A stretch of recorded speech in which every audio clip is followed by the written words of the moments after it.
I'm Otilia Vîntu and I represent Romania for the Education to Employment panel. How was the Young European Council for you? It was actually way better than I ever expected.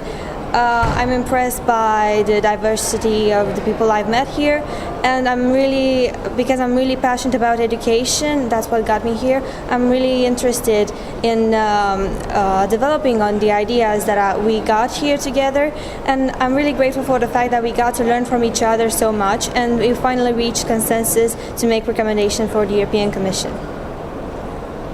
What was your favorite moment these days? I think it was actually the negotiations because we got to know so much about other European countries from one another. We got to explore ideas to see what would work, what would not work, and the negotiations were really intense and quite enjoyable. Actually, very enjoyable because I was very immersed in the conversation and I didn't even notice when the time just flew by. Would you like to participate in further events of Young European Leadership? Absolutely, absolutely. You have to say I have to cut the question. Okay, so now you can say.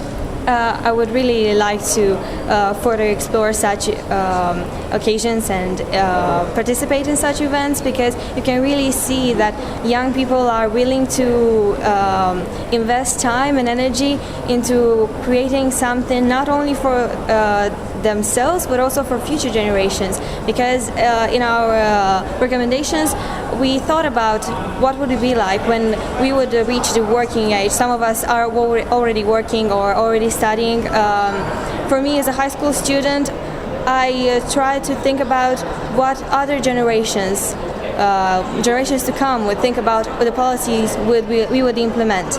And bearing that in mind, I try to be as objective as possible. And I think we should always refer to our fact base when we are creating policies for the population of Europe, because we have to take into account the diversity of populations across the continent, and also to take into account the needs analysis.